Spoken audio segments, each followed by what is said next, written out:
네, 오늘도 이어서 존 칼빈 기독교 강요 1권 나가겠습니다. 1권의 제목은 창조주 하나님에 관한 지식입니다. 이 세상을 창조하신 하나님에 대한 지식에 관해서 우리가 계속 나가고 있습니다. 거기에 이제 3장입니다. 오늘은 3장의 내용은 하나님에 관한 지식은 선천적으로 인간의 마음속에 뿌리 박혀 있다라는 내용입니다. 선천적이라고 하면은 태어나면서부터 가지고 있었던 것을 말하는 것이죠. 근데 하나님, 신이라고 하는 이 세상을 만드신 그 신이라는 존재가 있다라고 하는 그 사실을 태어나면서부터 가지고 있다라는 사실을 성경에서 말하고 있습니다. 그럼 이 선천적 지식의 특성이 무엇인지 오늘 한번 살펴보겠습니다. 작은 번호 1번입니다. 타고난 본성에 의해 인간의 마음 가운데 하나님에 대한 자각이 있다는 것이 확실하다. 우리는 이 점에 대해 논쟁의 여지가 없는 것으로 받아들인다. 타고난 본성, 우리가 태어나면서부터 가지고 있는 본성 가운데 우리의 마음이 있지 않습니까? 우리가 사람이 몸이 아니잖아요. 몸과 마음이 있는 것이죠. 그 마음 가운데 하나님이 있다라는 그것을 아는 것이 확실하다. 그것은 논쟁할 필요가 없다라고 말하고 시작하고 있습니다. 왜냐하면 이 세상에서는 하나님이 있는지 없는지 잘 모르겠다라고 말하는 사람이 너무나 많기 때문에 이런 말을 하고 시작하는 것입니다. 사실은 그렇지 않다. 2번 보시겠습니다. 그 어느 누구도 무지를 가장하여 도피하지 못하도록 하나님은 그의 신성한 위엄을 어느 정도 이해할 수 있는 마음을 모든 사람들 속에 심어주셨다. 자, 여기 이제 중요한 표현들이 몇 개 나와 있는데요. 그 표현들을 제가 영어로 써봤습니다. 무지를 가장하다. 영어로는 pretense of ignorance라고 되어 있습니다. 무지라는 것은 없을무 지식지자에서 내가 지식이 없다라는 것이죠. 하나님이 있는지 없는지 모르겠다라고 말하는 것인데 그것이 사실이 아니라는 것이죠. 그래서 pretend라고 하면 내가 속인다는 거예요. 그러한 척한다. 그래서 그러한 척으로 자기 자신을 말하면서 도피, 하나님으로부터 도망하지 못하도록, 왜냐하면 하나님께로 가까이 가는 게 사람이 좋은 것이니까 그렇게 하지 못하도록 하나님께서 하신 것입니다. 그래서 하나님은 그의 신성한 위엄이라고 써있죠. 신적인 그 대단한 하나님의 본성을 이해할 수 있는 마음을 모든 사람들 속에 심어주셨다라고 써 있습니다. 여기 심어주셨다라는 표현이 implanted라고 되어 있습니다. 임플란트라는 말 요즘에는 뭐 치과에서 많이 쓰지만은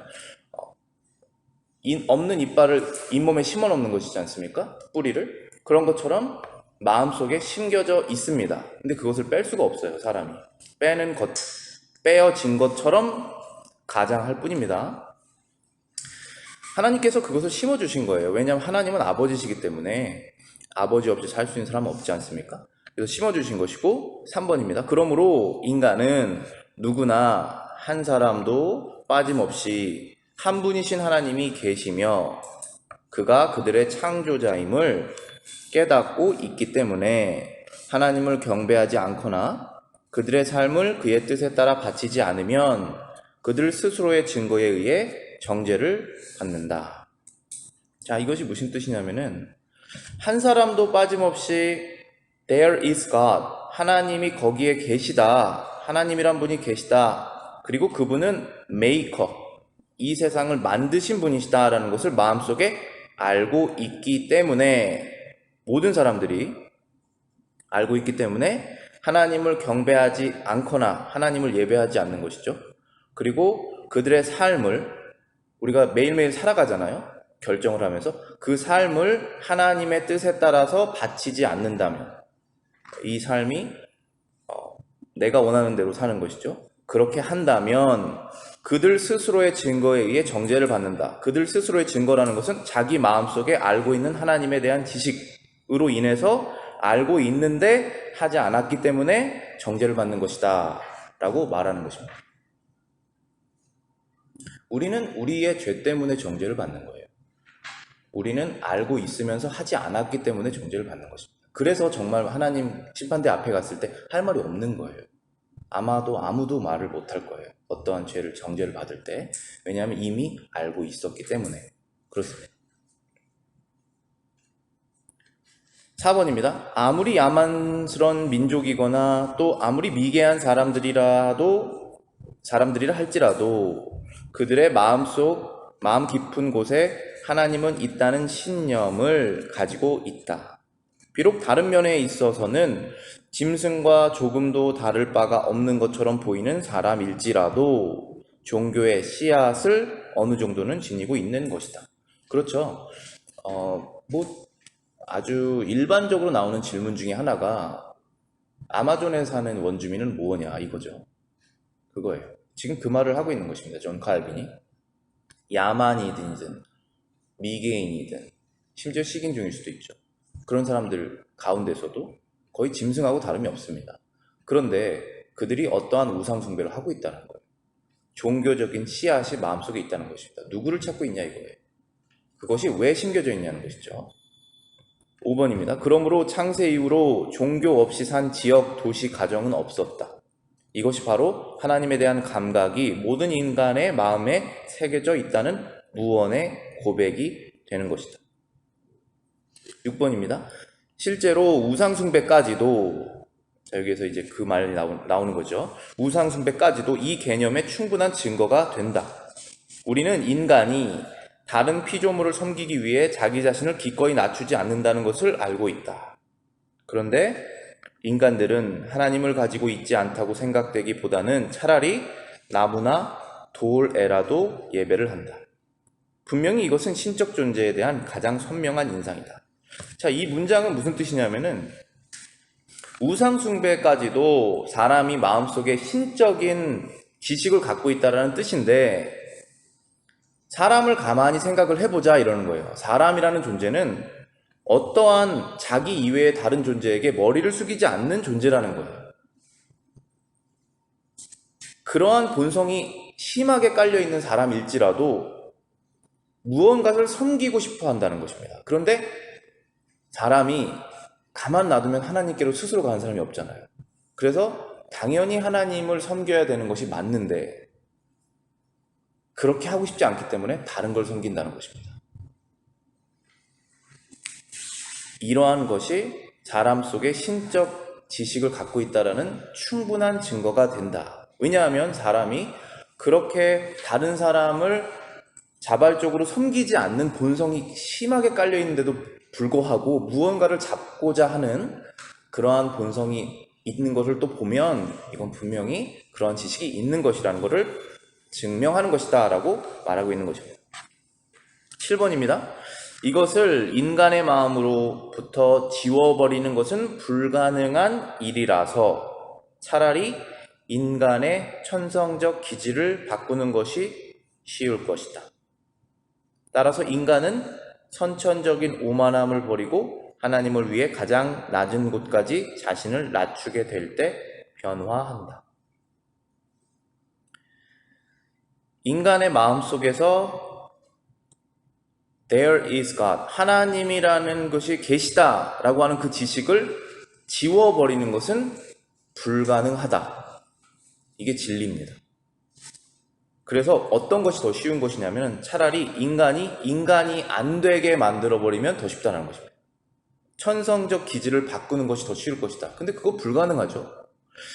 근데 세상의 악한 사회에서 갈수록 인간이 되지 않게 천성적 기질을 바꾸려고 하는 미묘한 문화적 움직임이 많이 보여요. 예를 들어서 사람을 동물과 결합해서 반인반수. 옛날부터 그런 움직임이 있었거든요. 그리고 요즘에는 사람을 컴퓨터랑 연결해서 싱크로나이즈 해버리는, 사람이 기계처럼 다뤄버리는 그런 천성을 바꿔버리려고 하는 그러한 움직임이 무엇이냐 하면 결국은 사람이 자연적으로 하나님을 섬기려고 하는 그런 본성을 없애버리려고 하는 그런 움직임일 수도 있다. 왜냐하면 하나님을 아는 지식을 없앨 수가 없기 때문에 사람이라면 사람을 사람이 아니게 만들어버리면 되는 것이지 않습니까?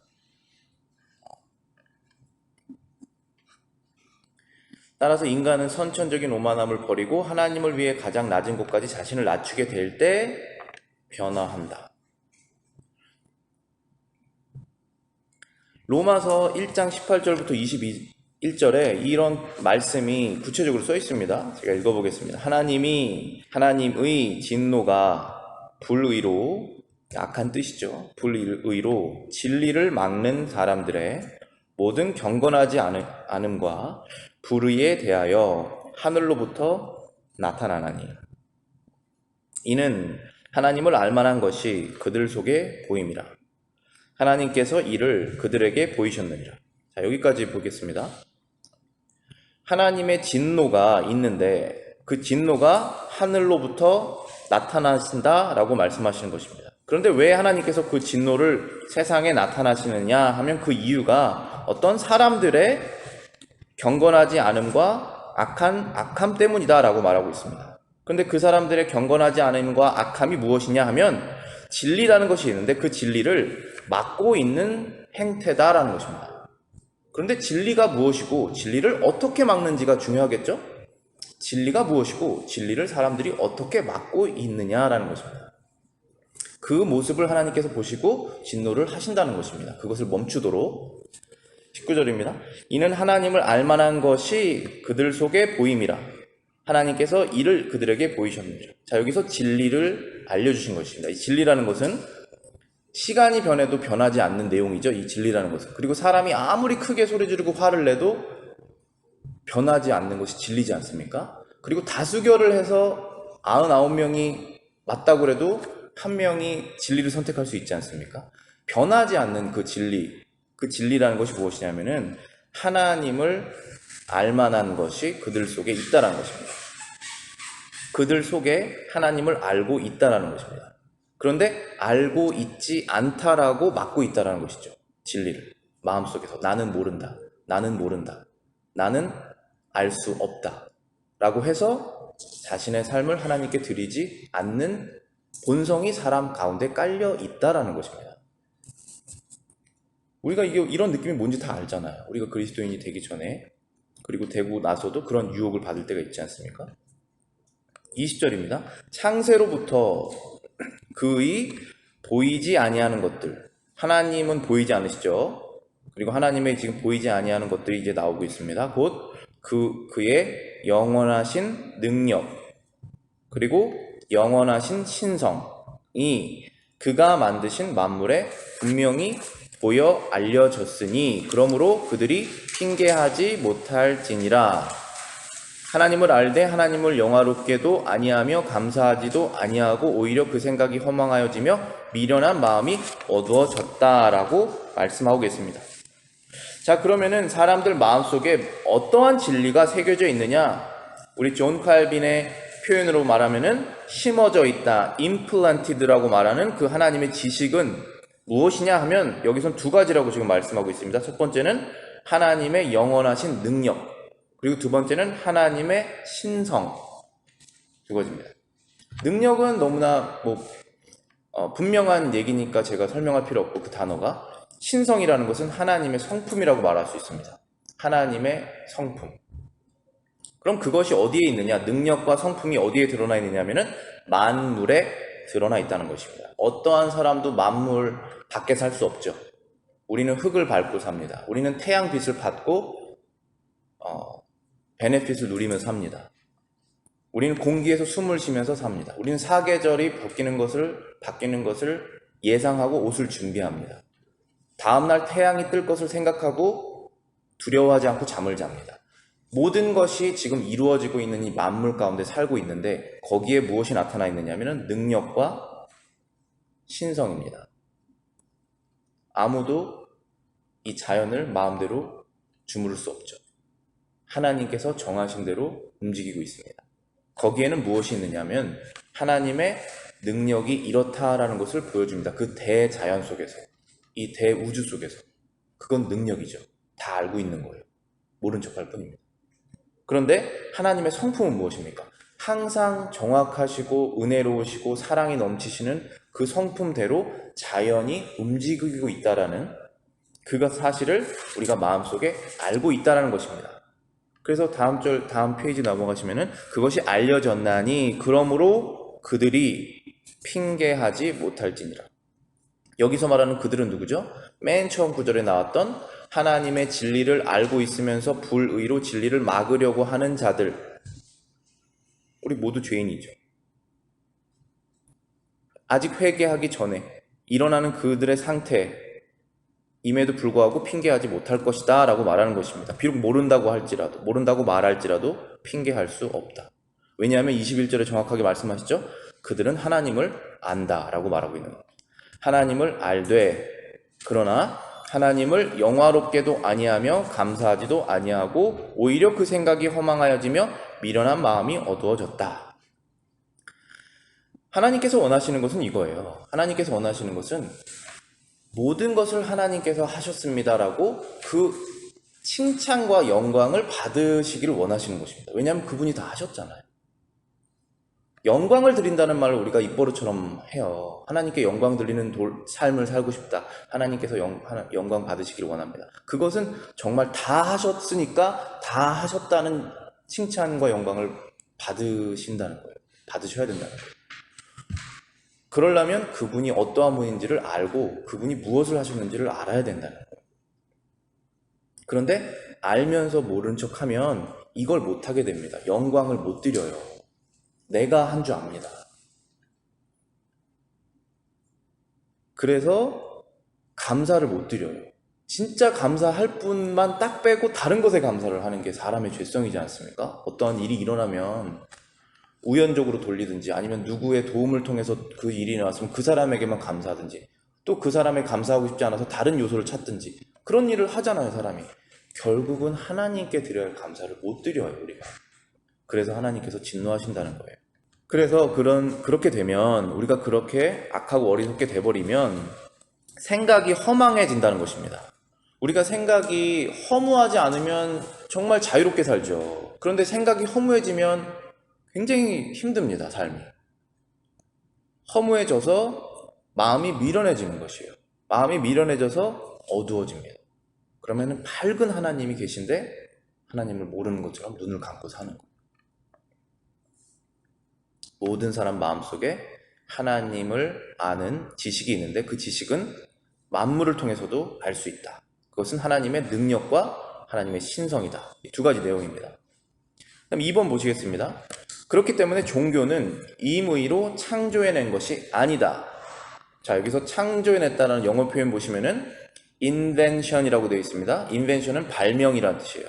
그리고 arbitrary라는 것은 사람이 임의로 자기의 뜻대로라는 뜻입니다. 내가 그렇게 임의로 결정했다. 그럼 arbitrary라고 말할 수 있어요. 어떠한 사람이 종교라는 것을 자기의 생각에 만들어내지 않았다라는 것입니다. 1번 보시겠습니다. 그러므로 종교란 순박한 사람들을 노예로 속박하기 위해 몇몇 사람들이 교활함과 관계로 지어낸 것이며 다른 사람들을 위해 하나님에 대한 예배를 만들어낸 사람들 자체는 하나님이 존재한다는 것을 조금도 믿지 않는 자들이라고 말하는 사람들이 있는데 그것은 전혀 어리석은 생각이다. 이 뜻은 무엇이냐면 예를 들어서 이단 종교 있잖아요. 이단 종교는 진짜 그 이단 교주, 그 교주는 실제로 그 이단을 안 믿는다는 거예요. 이 말은 안 믿지만 사람들을 공포로 그리고 어떠한 것을 만들어내기 위해서 자기는 안 믿는 것을 믿게 만든다는 것입니다. 그러한 것은 참종교를, 여기서 말하는 종교는 이단 종교를 말하는 것이고 참종교는 그렇지 않다라고 말하는, 우리 마음속에 심긴 그 종교는 그렇지 않다라는 것을 말하는 것입니다. 이번에 존 칼빈이 그런 내용을 더 이어서 나가고 있어요. 나는 실제로 교활한 사람들이 인간들의 마음을 더 속박하기 위해 평범한 사람들의 마음속에 정의감을 고취시키고 공포에 사로잡히게 하기 위한 많은 요소들을 종교 속에 조작해 넣었다는 것을 인정한다. 이건 이단 사상을 말하는 거예요. 마음속에 심어넣는 것입니다. 정의감이라고 말했는데 다 어떠한 좋은 뜻을 가지고 이단에 빠져버리지 않습니까? 자기 막 집 팔고 가정 다 해체시키고 막 나가버리잖아요. 왜 그렇게 합니까? 악한 뜻이라고 생각하지 않는 거예요. 좋은 것을 한다고 정의감을 불러일으키고 그리고 공포, 그것을 하지 아니하면 어떻게 될 것이라는 공포를 불어넣는 것이죠. 그렇게 교활한 사람들이 세상에 존재한다는 것을 부정하지 않는다는 것입니다. 그렇지만 참종교는 그렇지 않다는 거예요. 3번입니다. 그러나 만약 인간들의 마음속에 마치 씨에서 싹이 트듯이 종교로 향한 마음을 일으키는 하나님에 대한 확고한 믿음이 이미 자리 잡혀 있지 않다면 그들은 이런 일을 성취시키지 못했을 것이다. 무슨 뜻입니까? 아무리 이단 교주들이, 종교 지도자들이 이단 사상을 만들어서 이것을 만들어내려고 하지만 만약에 사람 속에 종교심, 그 종교의 씨앗이 마음속에 없다면 이런 일은 일어나지 않을 것이다 라는 것입니다. 그런데 왜 이런 일이 일어난다냐는 것이에요. 여러분들 이단 사상에 빠져있는 사람 보면 교육 못 받은 사람들이 아닙니다. 우리보다 훨씬 IQ가 뛰어난 사람이 많아요. 근데 왜 들어가 있냐 이거예요. 뭐가 그들 마음속에 있냐는 것입니다. 여기에서 보면은 씨가 싹이 트듯이라고 되어 있는데 씨는 정말 단단하게 쉘로 묶여 있는데 그 안에서 싹이 막 올라오지 않습니까? 그렇게 강력한 힘이 있다는 것입니다. 씨앗 안에는. 그런 것처럼 사람 마음속에는 종교적인 씨앗이 강력하게 있다는 것이요. 그 강력한 것이 있기 때문에 이러한 교활한 사람들의 일도 이루어진다라는 것입니다. 4번입니다. 칼리쿨라처럼 하나님에 대항하여 대담하게 또 자기 멋대로 모욕적인 언사를 한 사람은 없을 것이다. 그러나 하나님의 진노가 나타나리라는 어떠한 징조라도 나타나기만 하면 그보다 더 가련하게 떠는 자도 없었다. 칼리쿨라라는 자는 로마의 악한 황제입니다. AD 37년, 41년 기독교 박해가 엄청나게 일어났을 때 신을 대담하게 공개적으로 무시하는 그러한 황제였다고 합니다. 그런데 천둥만 치면 벌벌 떨면서 침대에서 뛰어나와서 그 밑에 숨었다고 합니다. 이런 역사적 기록이 있거든요. 왜 그랬을까요? 사람들 마음속에 하나님에 대한 지식이 있는 거예요. 누가 죽음을 안 두려워할까요? 오직 예수 그리스도 안에서 자신의 죄가 씻김 받았다라는 그 약속을 거짓말이라고 생각하지 않는 사람, 그것이 진짜라고 믿는 사람이 죽음을 두려워하지 않습니다. 왜냐하면 죽음을 피할 수 없기 때문에, 그리고 자기가 죄를 짓는 것을 피할 수 없기 때문에, 그 두 가지는 피할 수 없습니다. 여러분이 죽음을 병이 사인이잖아요. 죽음의 사인. 그리고 사고가 사인이지 않습니까? 그것을 두려워하는 이유를 가만히 생각해 보셔야 돼요. 그것이 남아있는 가족을 진짜 걱정해서 두려워하시는 것인지, 내가 맞을 하나님의 심판을 두려워하시는 것인지 생각해 보셔야 됩니다. 5번입니다. 가장 대담하게 하나님을 경멸하는 사람이 떨어지는 나뭇잎의 바스락거리는 소리에 제일 크게 놀랜다. 그것으로부터 도망치려고 노력하면 할수록 그 두려움은 더욱 강하게 양심을 친다. 레위기 26장 36절입니다. 하나님께서 이스라엘 백성들이 하나님을 버리고 우상 숭배를 했을 때 그들에게 이러한 일이 일어날 것이다 라고 말씀하시는 것이에요. 이 법을 무시하게 되면 너희 남은 자에게는 그 원수들의 땅에서 내가 그들의 마음을 약하게 하리니 그들은 바람에 불린 잎사귀 소리도 놀라 도망하기를 칼을 피하여 도망하듯 할 것이요 쫓는 자가 없어도 엎드려질 것이다. 잎사귀 소리가 나는데도 그것이 칼소리처럼 두려워하게 될 것이다. 하나님을 두려워하는 공포가 있을 것이다 라고 말하는 것입니다. 하나님은 두려운 분이세요. 우리의 생명을 지금도 가져가실 수 있는 분이십니다. 근데 우리가 진짜로 더욱 두려워하는 것은 무엇이냐면 나의 죄에 대한 결과를 더 두려워하는 것이죠. 그래서 우리는 예수님이 필요한 거예요. 6번입니다. 그들은 자신을 하나님의 얼굴로부터 피하려고 각각의 피난처를 구하고 마음속에서 다시 그것을 지워버리려고 애를 쓴다. 그러나 그럼에도 불구하고 그들은 항상 두려움에 잡혀 있다. 비록 잠시 동안 두려움이 사라지는 것처럼 보이지만 두려움은 곧 다시 새로운 힘으로 몰려든다. 잠시 동안 그것을 피하려고 다른 것에 몰두할 수 있죠. 그러나 다른 형태로 두려움은 올려올 것이다. 하나님의 얼굴로부터 피할 수 있는 방법은 없다라는 것이죠. 왜냐하면 모든 곳에 계시기 때문에. 7번입니다. 그러므로 불신앙의 사람들 자신들이 모든 사람들의 마음속에 하나님에 대한 개념이 조금씩은 있다는 사실을 실증하고 있는 것이다. 오늘 여기 챕터 3의 2절의 이제 마지막 결론 문장인데요. 하나님에 대한 지식이 사람들 속에 있다라고 하는 것은 당연한 것인데, 비록 당연한 것인데도 어떠한 사람들이 내 마음속에는 하나님에 대한 지식이 없다, 즉 나는 하나님이 있는지 모르겠다라고 말하는 사람들이 존재하고 있지 않습니까? 그런데 그 사람들에게 하나님이 진짜 있다라는 실증은 오히려 아이러니하게 뭐냐면, 그들이 하나님에 대한 지식을 알고 있기 때문에 두려움을 갖고 있다라는 것이 실증이다라고 말하고 있는 것입니다. 실제적인 증거다라고 말하고 있는 것입니다. 그래서 하나님에 대한 지식을 나는 알고 있다라고 말하는 사람들이 있죠. 나는 하나님에 대한 지식이 있다라고 말하는 자들과, 그리고 하나님에 대한 지식이 없다라고 하는 자들과 모두 다 결국은 하나님에 대한 지식이 있다라는 것이 자신으로부터 증명이 되는 것이죠. 그래서 그 지식이 모두에게 있다 라는 확실한 진리를 오늘 우리에게 말하고 있는 것입니다. 기도하고 마치겠습니다.